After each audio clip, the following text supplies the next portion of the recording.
Hello friends, स्वागत है आप सभी का आपके अपने YouTube channel study for one day exam में। तो आज से हिस्ट्री की क्लास स्टार्ट करते हैं।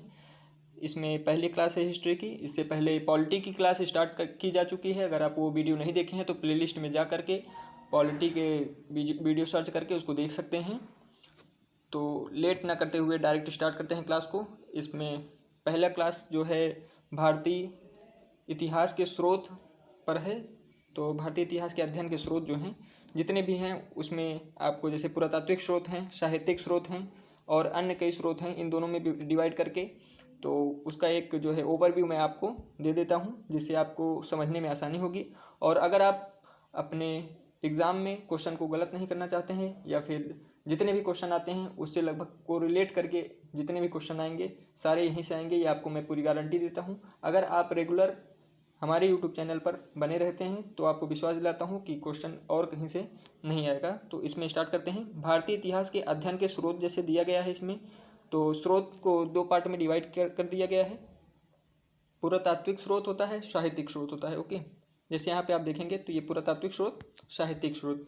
तो पुरातात्विक स्रोत में क्या क्या होते हैं ये आपको मैं दिखा देता हूँ। अभिलेख हैं, स्मारक एवं भवन हैं, सिक्के हैं, मूर्तियाँ हैं, चित्रकला हैं। तो ये सब स्रोत क्या होते हैं? जैसे किसी खुदाई में हड़प्पा मोहनजोदड़ो की जैसे खुदाई हुई तो उसमें बहुत सारे पुरातात्विक स्रोत मिले हम लोग को। तो अभिलेख मिले, स्मारक, भवन, सिक्के कुछ मिल जाते हैं। तो उनसे एक सोर्स टाइप का मिल जाता है जिससे हमारे भारत के इतिहास के बारे में जानकारी मिलती है। तो यहाँ पर जैसे अभिलेख हैं तो अभिलेख में आप सुने ही होंगे, जैसे बोगज कोई का अभिलेख है, वहाँ से कुछ अभिलेख प्राप्त हुए हैं। और अशोक के कुछ अभिलेख हैं, 14 अभिलेख हैं टोटल उसमें से। तो ये सब सारे अभिलेख जो हैं विभिन्न खुदाई में प्राप्त हुए हैं। तो यहाँ पे सोर्स आप ध्यान दे दीजिएगा। जैसे अभिलेख हुआ, स्मारक एवं भवन, सिक्के, मूर्तियाँ, तो ये सब सारे पुरातात्विक स्रोत कहलाते हैं। उसके अलावा साहित्यिक स्रोत में क्या होता है? जो साहित्यिक स्रोत है उसमें कुछ भारत के साहित्यिक स्रोत हैं, कुछ विदेशी साहित्यिक स्रोत हैं। ओके, जो विदेश से हमारे यहाँ यात्रा वृत्तांत पर आए थे वो कुछ सोर्स मतलब कुछ किताबें लिख कर गए हैं यहाँ की जानकारियाँ इकट्ठा करके, तो वो विदेशी स्रोत कहलाते हैं। जो भारत के लेखक ही लिखे गए हैं, लेखकों द्वारा लिखे गए हैं, जैसे धार्मिक साहित्य हैं, कोई वेद है, महाभारत, पुराण, तो ये सब धार्मिक साहित्य में आते हैं। धर्मनिरपेक्ष साहित्य में क्या क्या आते हैं? जैसे कौटिल्य द्वारा लिखी गई पुस्तक अर्थशास्त्र है, या कल्हड़ की राजतरंगिणी आप लोग सुने ही होंगे। तो ये सारी किताबें क्या होती हैं? ये सब साहित्य क्या हैं? ये सब सारे साहित्य जो हैं धर्मनिरपेक्ष साहित्य हैं। ओके, धर्मनिरपेक्ष साहित्य हैं। तो इसके अलावा संगम साहित्य में क्या क्या होते हैं? संगम साहित्य में आप दो तीन नाम आपको मैं बता देता हूँ, आप शायद सुने ही होंगे, जैसे जीवक चिंतामणि है, शिलप्पादिकारम है, तो ये सब संगम साहित्य में आते हैं। ओके, और इसके अलावा आपका विदेशी साहित्य बचता है। विदेशी साहित्य में यूनान एवं रोम के लेखक में जैसे मेगस्थनीज हैं, टॉलेमी हैं, हेरोडोटस हैं और नियाकस हैं। तो ये सब किस में आते हैं? आपके यूनान एवं रोम के। चीनी लेखक में आप बहुत ही नाम फेमस है, जैसे दो चार नाम है, फाहियान है, हेनशांग है, इत्सिंग है, ये सब चीनी लेखक में आते हैं। ओके, उसके अलावा आपका जो अरबी लेखक बचते हैं, अरबी लेखक में आपका इब्न बतूता, जिनके बारे में आप हो सकता है आप बचपन में कुछ किताबों में पढ़े होंगे इनके बारे में, अलबरूनी है, अल सुलेमान है, तो ये सब अरबी लेखक में आते हैं। तो ये सारे स्रोत मतलब इन सब से स्रोतों से हमें अपने भारतीय इतिहास के बारे में जानकारी प्राप्त होती है।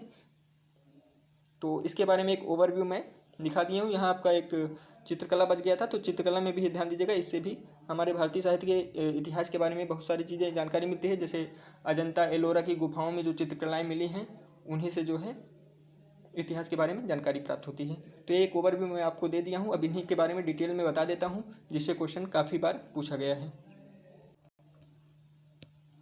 तो यहाँ सबसे पहले आप जैसे मैं एक हायरार्की टाइप का बना दिया था, उसमें जो है सोपान क्रम आपको एक दे दिया था, उसमें डिवाइड करके एक ओवरव्यू आपको दे दिया था कि किस टाइप का पढ़ाया जाएगा आपको। तो उसमें पहला हेडिंग था जो पुरातात्विक स्रोत था, उसके अंतर्गत हम लोग स्टार्ट करते हैं। पुरातात्विक स्रोत में पहला आपका क्या था? अभिलेख था। ओके, अभिलेख में क्या क्या चीज़ें इंपॉर्टेंट हैं उसको मैंने पॉइंट आउट करके बहुत मेहनत करके इसको बनाया है। तो इस वीडियो को आप देखिए और हो सके तो लाइक कीजिए। अगर आपको अच्छा नहीं लगता है तो डिसलाइक करिए, लेकिन डिसलाइक करने के बाद आपका जो है क्या रीज़न था डिसलाइक करने का, वो हमें कमेंट के माध्यम ज़रूर बताइएगा ताकि मैं उसको सुधार सकूँ। तो यहाँ पर अभिलेख दिया गया है, जैसे सबसे प्राचीन अभिलेखों में मध्य एशिया के बोगज गोई से प्राप्त अभिलेख है। ओके, तो यहाँ पे आप पॉइंट आउट कर दे रहा हूँ मैं, सबसे प्राचीन अभिलेखों में मध्य एशिया से। ओके, बोगज कोई, तो ये नाम आपको आपके एग्जाम के लिए बहुत इंपॉर्टेंट है। तो बोगज कोई से प्राप्त अभिलेख है। तो सबसे प्राचीन अभिलेख मध्य एशिया के बोगज कोई से प्राप्त अभिलेख है। इस पर वैदिक देवता, यहाँ पर देखिए किनका किनका नाम जो है पॉइंट आउट किया गया है। 5 देवता दिया गया है, जैसे मित्र, वरुण, इंद्र, नाशत्य। ठीक, 4 देवता का नाम दिया गया है। इनका नाम का उल्लेख मिलता है, तो इनके नामों का उल्लेख मिलता है मित्र, वरुण, इंद्र और नाशत्य। ओके, तो बोगज कोई से जो अभिलेख प्राप्त हुए हैं इन नामों का उल्लेख मिलता है। कई बार आपसे क्वेश्चन में पूछ सकता है, पूछा भी है पिछले कई पेपर में, आप देखेंगे तो उसमें कि बोगज कोई से किनका नाम किस देवता का नाम का उल्लेख नहीं मिलता है, इस टाइप का दे देगा। तो उसमें कोई भी अन्य देवता का नाम दे देगा। तो इसमें आपको चारों देवता का नाम याद रखना है, मित्र, वरुण, इंद्र, नाशत्य। ओके, तो ये पहला पॉइंट था। दूसरा पॉइंट है आपका भारत में सबसे प्राचीन अभिलेख किसके हैं। ये इस टाइप का क्वेश्चन पूछ सकता है कि भारत के सबसे प्राचीन अभिलेख किसके हैं, तो अशोक के। तो ये 300 ईस्वी, यहाँ पे आप ये ध्यान रखिएगा, इनका जो है कितना पुराना है ये आपको ध्यान रखना है। 300 ईस्वी पूर्व। ओके, ये 300 है, 300 ईस्वी पूर्व अशोक के अभिलेख हैं। ओके, जिसका इतिहास लिखने का सफल प्रयास कौन किया है, D.R. Bhandarkar. Okay, D.R. Bhandarkar द्वारा किया गया है। तो ये जो है बिना मतलब कि सिर्फ अभिलेखों के आधार पर इनका इतिहास लिखने में सफल हुए हैं। इनका नाम D.R. भंडारकर है। इन पर भी क्वेश्चन कई बार बनाया जा चुका है कि किसने जो है सिर्फ अभिलेखों के आधार पर अशोक के अभिलेख या फिर जो है भारत के इतिहास लिखने में महत्वपूर्ण सफलता हासिल की है। तो D.R. भंडारकर, ये नाम आपको याद रखना है। फिर अगला पॉइंट आपका क्या है, मास्की, गुर्जरा, निट्टूर तथा उदगोलम से प्राप्त अभिलेख में अशोक के नाम का स्पष्ट उल्लेख मिलता है। यहाँ क्वेश्चन आपसे किस टाइप का पूछता है मैं ये आपको बता दे रहा हूँ, क्योंकि आपको सबसे ज़्यादा जरूरी है कि क्वेश्चन किस टाइप का पूछता है ये ज़्यादा जरूरी है, क्योंकि आपको पेपर देना है और उसमें सिर्फ क्वेश्चन मिलेगा। आपको पढ़ते रहना है पैराग्राफ में, इससे आपका बेनिफिट होने वाला नहीं है। बहुत सारी आप किताबें पढ़ रहे हैं, आपको यही नहीं पता है कि किस टाइप का क्वेश्चन पूछा जाता है और कैसे सॉल्व करना है।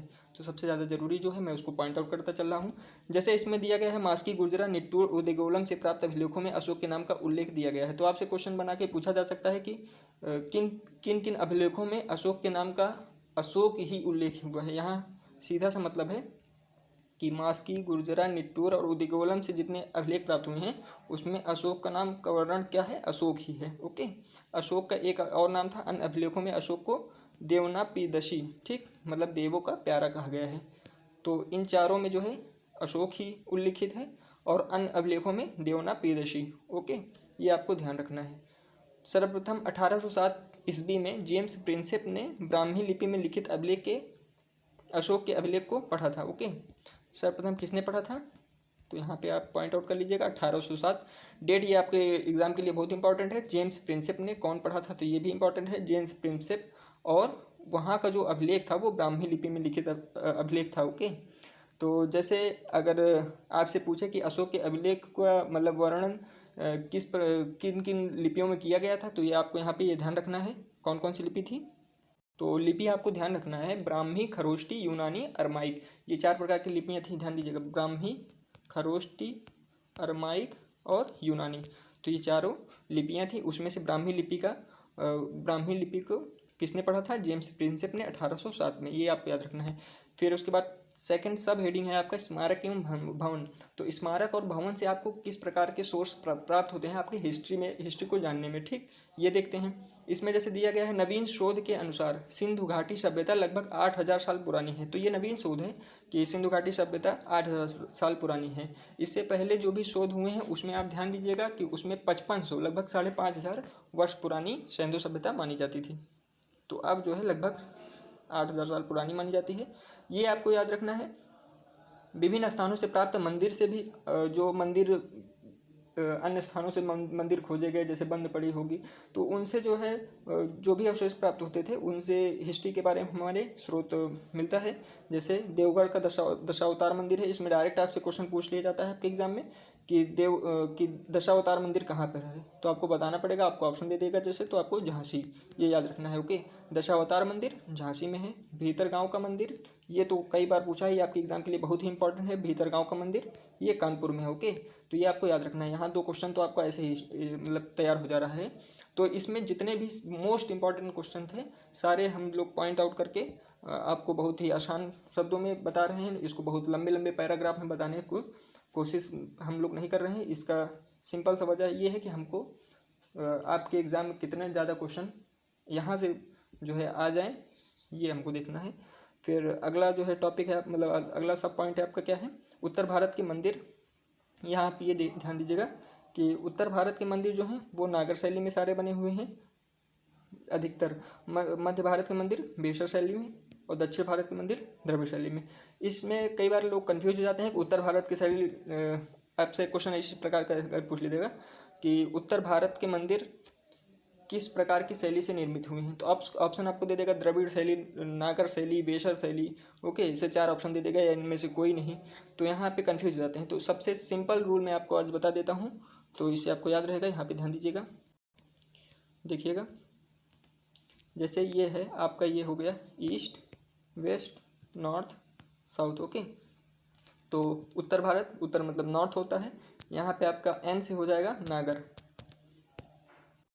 तो यहाँ आपका एन से नागर हो जाएगा। तो नॉर्थ में नागर होता है, और साउथ में, साउथ मतलब दक्षिण, और दक्षिण में आपका हो जाएगा द्रविड़।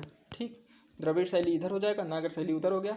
आपका मध्य में जो होता है वो बीच में, मध्य मतलब बीच में, तो बीच में बा से बेसर शैली। ठीक, तो ये मेरी तरफ से एक जो है ट्रिक था, इसको आप याद रख सकते हैं, अपने हिसाब से भी आप ट्रिक बना सकते हैं। अब अन्य उदाहरण पे चलते हैं। जैसे ये उदाहरण एग्जांपल दिया गया है कुछ, देखिए जो नागर शैली के उदाहरण है वो खजुराहो का कंदरिया महादेव का मंदिर है, वो खजुराहो में है। आपसे क्वेश्चन पूछा जा सकता है कि कंदरिया महादेव मंदिर किस शैली में निर्मित है, तो यहाँ पे आपको याद रखना है नागर शैली में, और कहाँ पर है, खजुराहो में। उसके अलावा आपका जैसे दिया गया है वृंदावन का वैष्णो मंदिर, तो वैष्णो मंदिर कहाँ पर है और किस शैली में निर्मित है, इस टाइप का क्वेश्चन पूछेगा, तो वृंदावन में है और बेसर शैली से निर्मित है। ठीक, और राजराजेश्वर मंदिर कहाँ पर है, तो ये तंजौर में है और द्रविड़ शैली से निर्मित है। तो तीनों का एग्जाम्पल मैं आपको दे दिया हूँ। ये 3 क्वेश्चन आपके लगभग तैयार हो गए हैं, ये मान के चलिए, आपके एग्जाम में जो पूछे जा सकते हैं। ओके, अब अन्य उदाहरण में आप ध्यान दीजिएगा, अन्य उदाहरण में 2 एग्जाम्पल हैं जो आपका यहाँ भारत में ना होकर के एशिया के और क्षेत्र में, अन्य क्षेत्रों में है, जैसे साउथ ईस्ट एरिया में जो होते हैं, जैसे वियतनाम है, जावा है। ठीक, तो ये साउथ ईस्ट एरिया के कुछ मंदिर के एग्जाम्पल हैं। यहाँ पे ये भी ध्यान दीजिएगा, जैसे बोरोबुदुर स्तूप है। ठीक, ये आपका जावा द्वीप में है। ठीक, जावा द्वीप में है, ये महायान बौद्ध स्तूप मंदिर है, तो ये आप ध्यान रखिएगा, स्तूप है। और कंबोडिया का अंकोर वाट मंदिर, तो ये कंबोडिया में है अंकोर वाट मंदिर। ये दोनों एग्जाम्पल आप ध्यान रखिएगा। आपसे डायरेक्ट क्वेश्चन पूछा जा सकता है कि अंकोर वाट मंदिर कहाँ पर है, तो आप कंफ्यूज हो सकते हैं अगर आप इसको डिटेल में नहीं पढ़े रहेंगे, तो यहाँ मैं आपको बता दे रहा हूँ, नहीं तो आप कंफ्यूज हो सकते हैं। आपको कुछ एग्जांपल जैसे दे देगा मध्य प्रदेश, महाराष्ट्र, तो आप उसमें कंफ्यूज लगा सकते हैं, इसलिए आपको इसको याद रखना है। ओके, फिर सिक्के, कुछ सिक्कों से, जैसे सिक्कों पर कुछ डेट अगर दे दिया गया है कि इतने ईस्वी पूर्व का ये सिक्का है, इतने ईस्वी का सिक्का है, तो उससे आपको जो है इतिहास के बारे में स्रोत मिल जाता है, जानकारी मिल जाती है।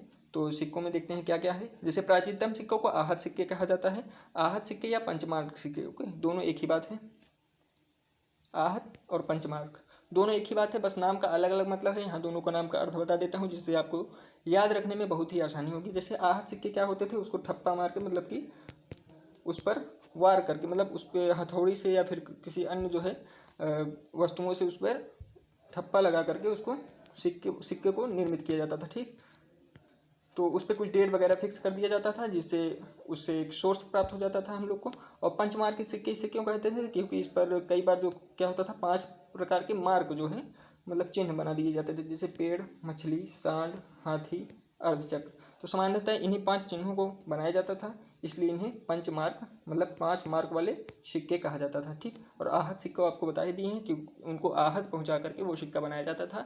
जिस प्रकार से आप देखते होंगे कि आपको घर में अगर कुल्हाड़ी वगैरह बनती होगी, तो आप लोहार के पास जाते होंगे, तो उसको आहत पहुंचा करके वो शेप देता है। उसी प्रकार सिक्कों को शेप देने के लिए उस पर आहत पहुंचाया जाता था, इसलिए इन्हें आहत सिक्के भी कहा जाता था। ठीक, फिर जैसे यहाँ पर अगला पॉइंट है आपका, सर्वाधिक सिक्के मौर्योत्तर काल में बने हैं। तो ये तो आपके एग्जाम के लिए बहुत ही इंपॉर्टेंट है। इंपॉर्टेंट क्यों है, क्योंकि मौर्योत्तर काल में आपसे ऐसे क्वेश्चन पूछ सकता है कि सर्वाधिक सिक्के किस काल में, किसके काल में बने थे। आपको दे देगा गुप्त काल में, गुप्त शासन में, और मौर्योत्तर काल में। इसी टाइप का अगर आपको दे देगा तो आपको याद रखना है मौर्योत्तर काल में सर्वाधिक सिक्के। ओके, सातवाहनों ने सर्वाधिक शीशे के सिक्के, ओके, सातवाहन जो शासक थे वो सर्वाधिक शीशे के सिक्के बनवाए थे, ये आपको ध्यान रखना है। और यहाँ सेकेंड पॉइंट आपका हो जाएगा, गुप्त शासकों ने सर्वाधिक सोने के सिक्के जारी किए थे। तो गुप्त शासक, सर्वाधिक सोने के सिक्के, तो इसको गुप्त शासक वाला याद रखना है। तो आपको सिंपल से याद रख लीजिए। कन्फ्यूजन को दूर करने के लिए आप खुद भी ट्रिक बना सकते हैं, मैं आपको बता दे रहा हूँ। जैसे सोना जो होता है, तो घर में जो औरतें होती हैं या फिर जिसके पास बहुत सारा सोना होता है, तो वो छुपा के रखता है, ठीक, गुप्त रूप से रखता है। तो गुप्त शासक जो थे वो सर्वाधिक सोने के सिक्के जारी किए थे। इससे आपको माइंड में हमेशा ये पिंच करेगा और आपको एग्जाम में आपके याद दिलाएगा कि गुप्त रूप में सोना रखा जाता है, तो सर्वाधिक सोने के सिक्के गुप्त शासक ने बनवाए थे। और यहाँ पे नेक्स्ट पॉइंट है आपका, सर्वाधिक सिक्के पर लेख लिखने का कार्य किसने किया था? तो यवन शासकों ने यवन शासक जो थे वो सर्वाधिक सिक्कों पर लेख लिखने का कार्य सर्वाधिक यवन शासकों ने किया था। ये आपको याद रखना है। चलते हैं नेक्स्ट टॉपिक पर, मतलब नेक्स्ट सब हेडिंग पर, जो कि आपका मूर्तियों था। तो मूर्तियों से हमको किस प्रकार की स्रोत प्राप्त हुई थी ये आपको बताना है। मतलब यहाँ पे मैं आपको बताता हूँ, प्राचीन भारतीय इतिहास में मूर्तियों का निर्माण कुषाण काल से आरंभ हो गया था। तो मूर्तियों का निर्माण कब से आरंभ हुआ था, ये आपसे पूछता है, तो कुषाण काल से आरंभ हुआ था। ये आपको ध्यान रखना है। इसके अलावा आपको जैसे मैं बता दूं कि मूर्तियों में कई बार क्या होता था कि उसमें भी कुछ लिखवा देते थे, या फिर जब मूर्तियां बनती थी तो उसके बगल में शिलान्यास करवा देते थे कि ये मूर्ति इतने साल पहले इस बैकग्राउंड से, मतलब कि क्यों बनाई गई थी, ये आपको बताने के लिए उसमें शिलान्यास करवा देते थे। तो उससे हमें स्रोत प्राप्त होता था। चित्रकला है आपका इसके बारे में आप सुने होंगे। बोधिसत्व पद्मपाणि का चित्र सर्वाधिक प्रसिद्ध है, जो अजंता में है। तो अजंता की गुफाओं में बोधिसत्व पद्मपाणि, जो कि बुद्ध जी की चित्रकला है, इनके ऊपर चित्र निर्मित है। और इसमें जो है इनकी करुणा को दर्शाया गया है, जो कि इनके हाथ में कमल का फूल है। तो ये चित्र बहुत फेमस है, इसलिए आपको याद रखना है। बोधिसत्व पद्मपाणि बुद्ध जी का चित्र है इसमें, और ये अजंता में है, ठीक। अब पुरातात्विक जो स्रोत थे वो समाप्त हो चुका है। सेकंड टॉपिक आपका क्या है? भारतीय साहित्य। इसमें आप सब टॉपिक जितने हैं वो आपको मैं बता देता हूँ। जैसे पहला टॉपिक यहाँ दिया गया है ब्राह्मण। इसमें जैसे ऋग्वेद, यजुर्वेद, सामवेद, अथर्ववेद है। तो इसमें सबसे ज़्यादा पूछा जाने वाला जो क्वेश्चन है यहीं से आता है। जैसे ऋग्वेद में कौन कौन से ब्राह्मण हैं? तो ऐत्रेय और कौशिकी ब्राह्मण। ओके, तो ये तो बहुत ही इंपॉर्टेंट है चारों। तो ये आपको एकदम रट लेना है, आपके एग्जाम के लिए बहुत इंपॉर्टेंट है, ऐत्रेय और कौशिकी, ठीक। और ये यजुर्वेद में आपका शतपथ और तैतरीय, सामवेद में पंचविश और षड्विश, अथर्ववेद में गोपथ। तो ये चारों आपको याद रखना है, एकदम रट लेना है। आपको इसको कैसे भी याद करिए, ट्रिक बना के याद कीजिए, लेकिन ये मैं आपको बता दे रहा हूँ कि आपके एग्जाम में लगातार पूछे जाते रहे हैं और आगे भी पूछे जाएंगे। तो ये आपको चारों याद रखना है। फिर जैसे वेदांग तथा सूत्र हैं, 6 वेदांग टोटल की रचना की जा चुकी है। 6 वेदांग में आपसे क्वेश्चन ऐसे पूछा जा सकता है कि इनमें से कौन से वेदांग 6 वेदांग में नहीं है, शामिल नहीं है। तो यहाँ आपको 6 को नाम याद रखना है। जैसे शिक्षा, ज्योतिष, कल्प, व्याकरण, निरुक्त, छंद, ठीक। शिक्षा, ज्योतिष, कल्प, व्याकरण, निरुक्त, छंद। तो यहाँ इन सब का मैं अर्थ आपको एक छोटा एग्जांपल देकर समझा देता हूँ, जिससे आपको एग्जाम में भूलेंगे नहीं। जैसे शिक्षा का क्या मतलब है? तो शिक्षा मतलब शिक्षा प्राप्त हो जाएगा, तो वहाँ उच्चारण विधि, जैसे पहले संस्कृत में सारी वेद वगैरह होते थे, तो उसमें उच्चारण करने में आसानी होता था। तो शिक्षा ग्रहण करके वेद वगैरह का उच्चारण करने में आसानी होती थी। और ज्योतिष जैसे है, वो उसमें भाग्यफल बताने के लिए ज्योतिष का कार्य क्या होता है? भाग्यफल बताता है।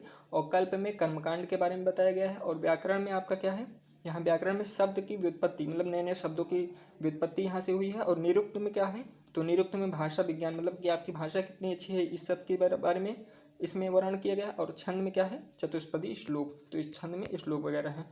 इतना 6 आपको वेदांग सूत्र, इसमें वेदांगों का नाम याद रखना है बेसिकली, इससे आपके क्वेश्चन बनते रहते हैं। अगला है आपका महाकाव्य। महाकाव्य में आप जानते ही होंगे कि रामायण और महाभारत ये प्रमुख महाकाव्य हैं। इनका हमारे देश में बहुत ही महत्व है। फिर जैसे रामायण की रचना महर्षि वाल्मीकि ने की थी, ये आपको याद रखना है। और महाभारत की रचना वेदव्यास ने की थी। ओके, तो इसमें आपको इतना ही याद रखना है। फिर पुराण तो आपको पता ही होगा कि पुराणों की संख्या टोटल 18 है। ओके, पुराणों की रचयिता कौन है, ये आपके लिए बहुत ही इंपॉर्टेंट है। पुराणों की रचयिता कौन है? तो पुराणों की संख्या 18। ये तो आपको एकदम याद रखना है कि पुराणों की संख्या कितनी है। तो टोटल 18 पुराण हैं। और इसके रचयिता तो आपके लिए बहुत ही इंपॉर्टेंट है, लोमहर्ष और उनके पुत्र, उनका नाम क्या था? लोमहर्ष और उग्रश्रवा, ठीक। तो इन दोनों लोगों ने मिलकर के पुराण की रचना की थी, ये आपको ध्यान रखना है।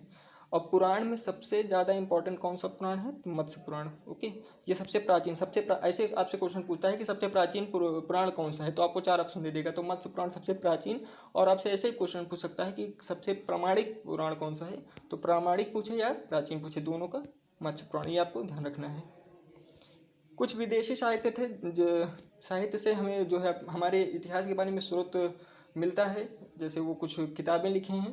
तो यूनान और रोम के लेखक जो आए थे हमारे देश में, जैसे टेशियस हुए, या ईरान से आए थे, ईरान के राजवैद थे, तो इनसे जो है जानकारी प्राप्त होती है। हेरोडोटस को आप जानते ही होंगे, जो आप पढ़ रहे हैं इतिहास, तो इनको इतिहास का पिता कहा जाता है, हेरोडोटस को, इसको याद रखिएगा। इनकी किताब का नाम बहुत ही इंपॉर्टेंट है, हिस्टोरिका। ठीक, हिस्टोरिका, ये आपको याद रखना है।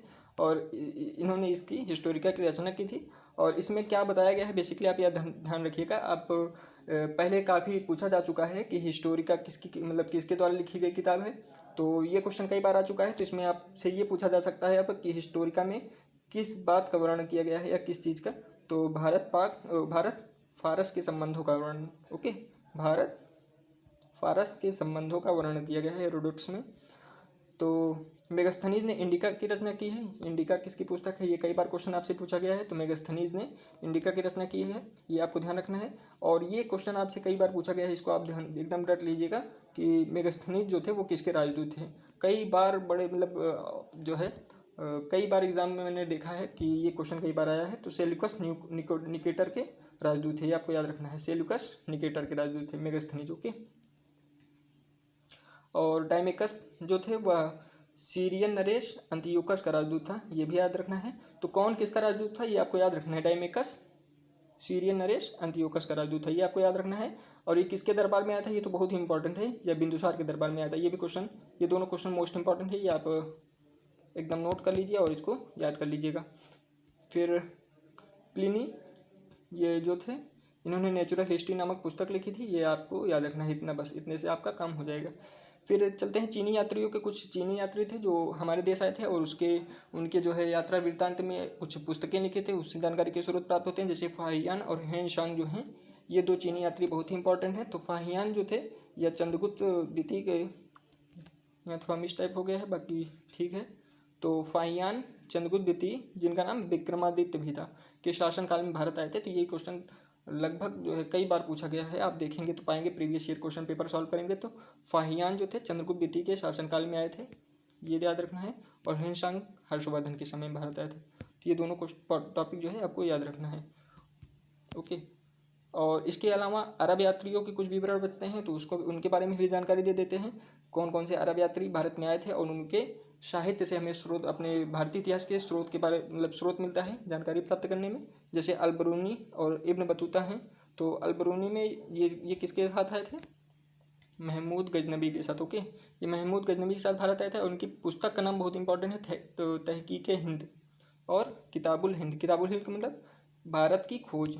ठीक, तो आपसे क्वेश्चन इस टाइप का पूछा जा सकता है कि भारत की खोज नामक पुस्तक किसने लिखी थी। हो सकता है कि हिंदी में ट्रांसलेट करके डायरेक्ट पूछ ले, तो अलबरूनी याद रखना है। ओके, और तहकीक हिंद तो कई बार पूछा गया है डायरेक्ट इसी टाइप का कि तहकीक हिंद किसकी पुस्तक है, तो अलबरूनी। ओके, इसमें इब्न बतूता द्वारा कौन सी यात्रा वृत्तांत लिखी गई है, तो रेहला नाम है उसका। ठीक, ये मोहम्मद बिन तुगलक ने इसे राजदूत बनाकर चीन भेजा था। तो ये बेसिकली कुछ पॉइंट थे जो आपको स्रोत के बारे में, हमारे भारत के इतिहास के स्रोत देता है, जो जानकारी हमें अपने इतिहास के बारे में प्राप्त होती है। तो इसको आप ज़्यादा से ज़्यादा शेयर कीजिएगा और लाइक कीजिए। अगर वीडियो आपको पसंद आ रही है तभी लाइक कीजिएगा, वरना डिसलाइक कर सकते हैं। आप डिसलाइक करने के बाद उसको कमेंट में बता सकते हैं कि किस लिए डिसलाइक किए हैं, ताकि आगे आने वाली वीडियो में उसका सुधार किया जा सके। तो वीडियो लगातार देखते रहिए और हमारे साथ बने रहिए। मिलते हैं नेक्स्ट वीडियो में, तब तक के लिए धन्यवाद।